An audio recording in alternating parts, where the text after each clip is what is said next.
अस्सलामुअलैकुम वरहमतुल्लाहि वबरकातुहू। जादू की तीन बड़ी अलामात, इनको इंशाल्लाह वजाहत के साथ डिटेल के साथ आपको बताएंगे।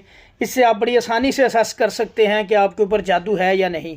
किसी को अपना नाम नहीं बताना, ना ही इस चीज़ की ज़रूरत है भाई। अलामात से इन चीज़ों का अंदाज़ा किया जा सकता है, पता लग जाता है कि बंदे के ऊपर जादू है या नहीं। नाम नहीं बताना, कोई अपनी बुनियान नहीं देनी, कोई अपना कपड़ा अंडर गारमेंट्स नहीं देना, कोई कपड़ा पहना हुआ नहीं देना, किसी को अपनी तस्वीर नहीं देनी, कोई भी अपनी इस्तेमाल शुदा चीज़ किसी को नहीं देनी।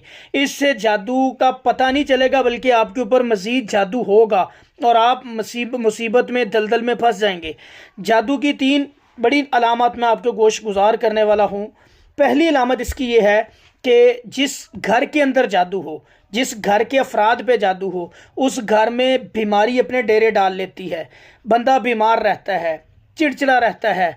बीमारी बाज़ औक़ात एक बंदे के ऊपर है, फिर थोड़ी देर बाद आपको पता चलेगा फ़लाँ बंदा भी बीमार है, उसको भी आप डॉक्टर के पास लेके जा रहे हैं।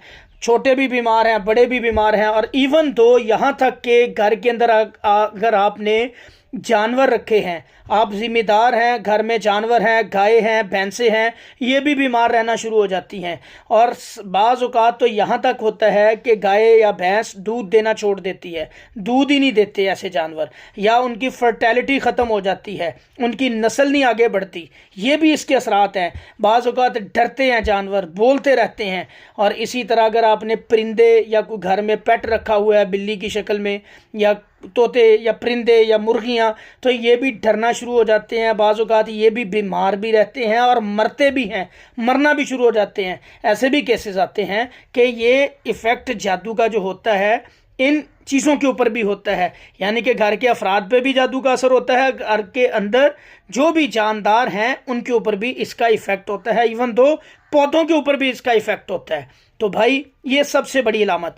अब दूसरी अलामत, आप के घर में बेबरकती रहती है, रिज़्क़ के मामलात आपके ख़राब रहते हैं, बेबरकती वाला माहौल रहता है। और साथ आपको बाज़ औक़ात कुरान की तिलावत करने को दिल नहीं करेगा, नमाज़ पढ़ने को दिल नहीं करेगा, दीन वाली बात सुनने को दिल नहीं करेगा, नमाज कुरान से दिल उचाट हो जाएगा, बल्कि इरिटेशन होगी, बेचैनी सी होगी, आपकी तबीयत में तनाव आएगा जब नमाज का जिक्र किया जाएगा या कुरान पढ़ने का जिक्र किया जाएगा। तो इन चीज़ों से इंसान का दिल उचाट होता है।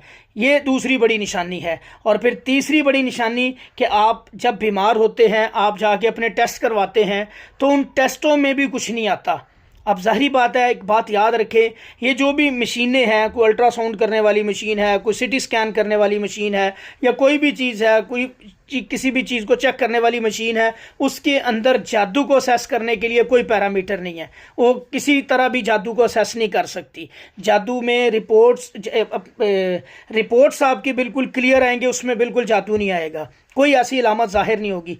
लेकिन ज़ाहिरी तौर पे आप तकलीफ़ में है, बाज़ औक़ात दिल के अंदर घुटन होती है, दिमाग में दर्द रहता है, दिमाग पे वज़न रहता है, दिल बेचैन रहता है, ख़ास तौर पे शाम के वक्त घबराहट शुरू हो जाती है, बेचैनी वाला मामला रहता है, बिला वजह गुस्सा आता रहता है, बिला वजह किसी से लड़ने को दिल करता है, बात कुछ भी नहीं होती, गुस्सा आता है, लड़ाई होती है, घर का माहौल ख़राब होता है।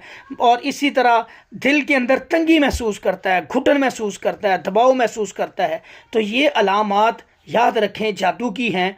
और इसके लिए फिर आपने अगला मरहला क्या होता है, इलाज, तरीका इलाज सही होना चाहिए। जब ये पता चल गया, कभी भी कोई भी मुआलिज आपको, जब आप जाके अपने मामला उसको बताते हैं, माँ का नाम पूछे, कोई और इन्फॉर्मेशन आपसे इस तरह की ले, कोई चीज़ मंगवाए, तस्वीर में समझ लें ये बंदा ठीक नहीं है, ऐसे बंदे से इलाज नहीं करवाना। इलाज का सही तरीका कुरान और सुन्नत से है।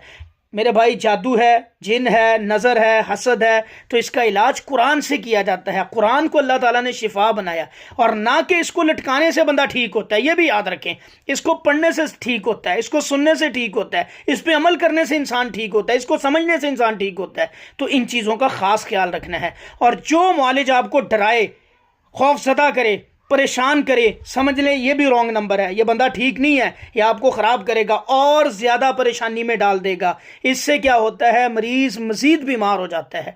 और शयातीन को सबसे अहम चीज़ जो चाहिए होती है, बंदे के ऊपर अटैक करने के लिए उसको खौफज़दा करते हैं शयातीन।